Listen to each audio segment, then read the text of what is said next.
आज या व्हिडिओमध्ये मी एकच अपेक्षा ठेवली होती, ते म्हणजे कमेंट. हां, सगळ्यात आधी म्हणजे कमेंट करा. कारण आज तुमच्या भावानं ठरवलं आहे की आपण स्वतःचा एक काहीतरी एक व्यवसाय चालू करायचा. व्यवसाय म्हणजे काही पण असू दे, पण सेल करायचं. आणि मी सेल अशा गोष्टीचा करायला लागलो की मला त्याचा छंद आहे. मला लहानापासून मला त्यात आवड आहे. मला माहीत आहे की मला भरपूर त्यातली माहिती आहे, नॉलेज आहे त्यातलं. तर आपल्या इचलकरंजीमध्ये किती लोकांना शोची मासे वगैरे आवडतात. काही घरामध्ये फिश टँक आहे, फिश टँक म्हणा, परत बाउल म्हणा, सेटअप त्यांचा एक नंबर असतो. त्यातमध्ये रंगीबेरंगी मासा असतात. आता फक्त ह्या व्हिडिओमध्ये एवढंच कमेंट करा की मी ते चालू करू का नको.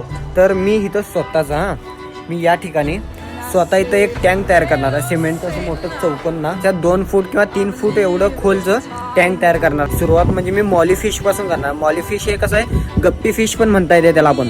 कारण त्या माशांना ऑक्सिजनची वगैरे गरज नसते आणि आरामशीर ते जागेमध्ये राहू शकते. जेवढी जागा असेल तेवढंच राहू शकते.